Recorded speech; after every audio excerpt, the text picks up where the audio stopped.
విశ్వర్షి నమస్కారం. నేను సమర్పించిన పత్ర సమర్పణ సాహిత్యం నుంచి కాకుండా నా అనుభవంలో నుంచి నేను గురువు గారి దగ్గర నుండి పొందినటువంటి యోగ జ్ఞానాన్ని, యోగ ప్రజ్ఞని మీ ముందు ఉంచాలన్న ఆశతోటి నేను ఈ పత్ర సమర్పణ చేశాను. ఎందుకు ఇలా అంటున్నానంటే, నేను యోగాలో చేరేటప్పటికీ నాకు 65 సంవత్సరాలు, అంటే సగం జీవితం గడిచిపోయింది. ఎటువంటి గురువు ఆశ్రయం లేకుండా, ఎటువంటి గురువు తోడు లేకుండా మనం గమ్యాన్ని చేరలేమన్నటువంటి ఒకే ఒక ఆశ నా గురువు అన్వేషణ ప్రారంభం. అప్పుడు నాకు ఒక పుస్తకం నా చేతికి వచ్చింది. అంటే నా తపన, ఒక సజీవమైనటువంటి గురువు నాకు కావాలి, ఆయన నోటి వెంట వచ్చే వాక్యాలను నేను వినాలి, వారు బోధించే యోగ జ్ఞానాన్ని నేను అందుకోవాలి, నా జీవితాన్ని సఫలం చేసుకోవాలన్నటువంటి ఒకే ఒక మహా కోరిక. అది తపన ఎలా ఉంటుందంటే, నిద్రపోయినా లేచినా ఏం చేసినా అయ్యో గురువు లేకుండానే నా జీవితం గడిచిపోతుందా అన్నటువంటి ఒక తపస్సు చేశాను. అప్పుడు మా చేతికి ఒక పుస్తకం అందింది. అది కుండలి, గురువు శార్వరి గారు రచించినటువంటి మహాగ్రంథం కుండలి. ఎందుకు ఈ మహాగ్రంథం అంటున్నానంటే, అది చూడడానికి 125 పేజీలే, 16 అధ్యాయాలు, చిన్న చిన్న అధ్యాయాలే. చూడ్డానికి చిన్నదైనా అది వామన స్వరం, మనల్ని అటు ఆకాశానికి తీసుకుంది, కాదనుకుంటే పాతాళానికి తొక్కేసేంత శక్తి కలిగి ఉన్నటువంటి పుస్తకం.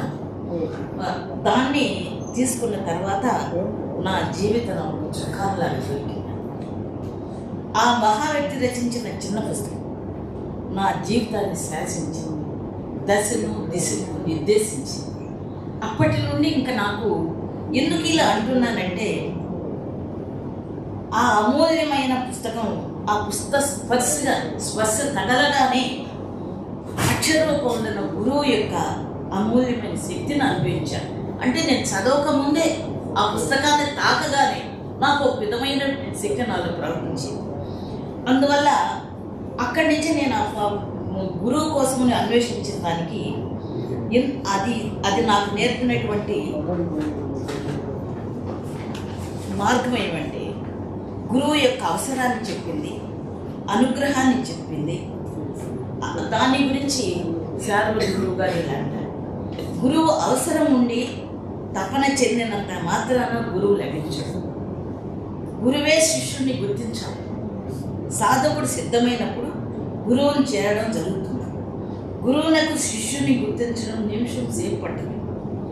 తన అహంకారం, అవిచార్యం, అనుమానం వదిలిన రోజున సాధకుని కళ్ళు తెచ్చుకుంటాయి.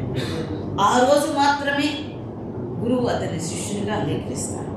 ఈ మాటలు నా గుండెల్లో స్థిరస్థాయిగా నిలిచిపోయాయి. అంటే గురువు గారు నాకు దొరికారు అన్నటువంటి ఒక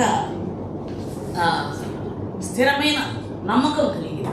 అందుకే నాకు ఈ పుస్తకం దశను దిశను నిర్దేశించిందన్నమాట. తర్వాత నేను ఈ గురువు నాకు ఎలా చేరాలి అని అనుకున్నప్పుడు నేను యోగాలయకి ఫోన్ చేశాను. కొన్ని పుస్తకాల కోసం ఫోన్ చేశాను.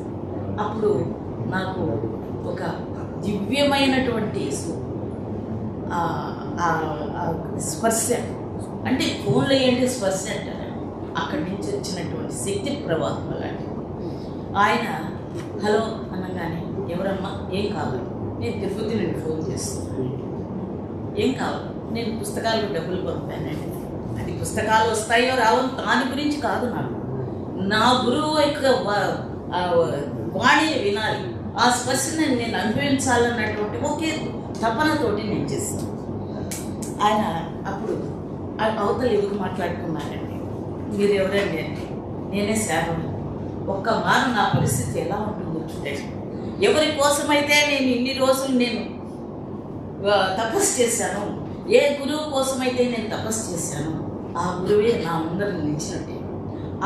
ఆయన యొక్క పిలుపే నాకు శక్తిపాతమైంది.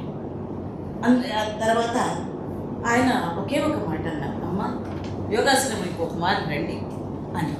ఇది నేను ఆశించినటువంటి పిలుపు, అందరికీ లభించినటువంటి అదృష్టం. ఆ పిలిపే నాకు శక్తిపాతమై నన్ను నిలువెల్లా పొలికింపు చేసింది. అందుకే గురువుగారు అంటారు, గురు శిష్యుల మధ్య ఉండవలసింది అనుబంధం. ఒకరి అవసరం ఒకరికి ఉండాలి. అది మైత్రిగా ప్రేమగా మారితే మంచిది. ఒకరి హృదయం మరొకరు అర్థం చేసుకోవాలి. ఇద్దరు శరీరాలు వేరైన ఆత్మ ఒక్కటేనన్నారు. మమేకత్వం కావాలి. గురువు ప్రతిబింబం శిష్యుడు అనిపించుకోవాలి. ఈ వాక్యాలు చదవగానే నాకు నిలువెల్లా శక్తి ప్రకటించింది. నేను వారి గ్రిప్తోటి నేను యోగాలయం వైపు ప్రయాణించాను. అది 14 మార్చి 16వ తారీఖున ఉన్నమ రోజు బయలుదేరాను. కానీ ఇక్కడ నేను చేసుకున్నటువంటి మహా అదృష్టం ఎవరంటే, ఒక గురువు కోసం నేను వెళితే నాకు 2 గురువులు దర్శనమిచ్చారు. బ్రహ్మజ్ఞానులైనటువంటి గురువులు. నేను సాధారణంగా చెప్పలేదు, ఎందుకంటే నేను అనుభవించాను. ఆ గురువుల సమక్షంలో ఏమైతే నేను కోరుకున్నానో, నాకేమైతే కావాలని నేను గురువుని అన్వేషించానో, అటువంటి శక్తి ప్రవాహం నాకు ఒక్కరు కాదు, 2. నాకు మొదటి దర్శనం అయిందే విశ్వేశ్వర గారు. అంటే నేను మొట్టమొదటి నమస్కారం చేసింది విశ్వేశ్వర గారికి. తర్వాతనే నేను శార్వరి గారిని కలిశాను. అంటే నాకు 2 గురువుల్ని ప్రసాదించింది ఆ చిన్న పుస్తకం. నా ప్రాప్తాన్ని నేను అప్పుడు పరీక్షించుకున్నాను. అప్పుడు సాధకుడు మానసికంగా సంసిద్ధుడైనప్పుడే గురువు నుండి శక్తిపాతం జరుగుతుంది. అంటే వాళ్ళిద్దరి దగ్గర నేను అలాంటి అనుభవాన్ని పొందగలిగాను. ఆ బ్రహ్మస్థితి సాధించిన అమృతయోగ సమక్షంలో అమృత స్నానం ఆచరించిన అనుభూతి నేను పొందాను. నేను నా జీవితంలో ఎప్పుడూ పొందనంత ఆనందంలో మునిగి తేలాను.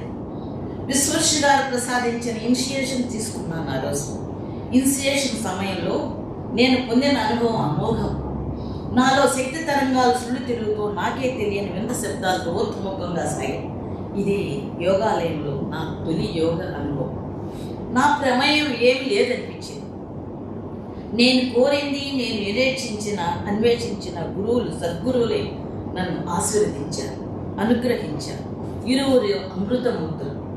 బ్రహ్మర్షుల సమక్షంలో నా జీవితాన్ని శూన్యం చేసుకోవాలన్న నమ్మకం కలిగింది.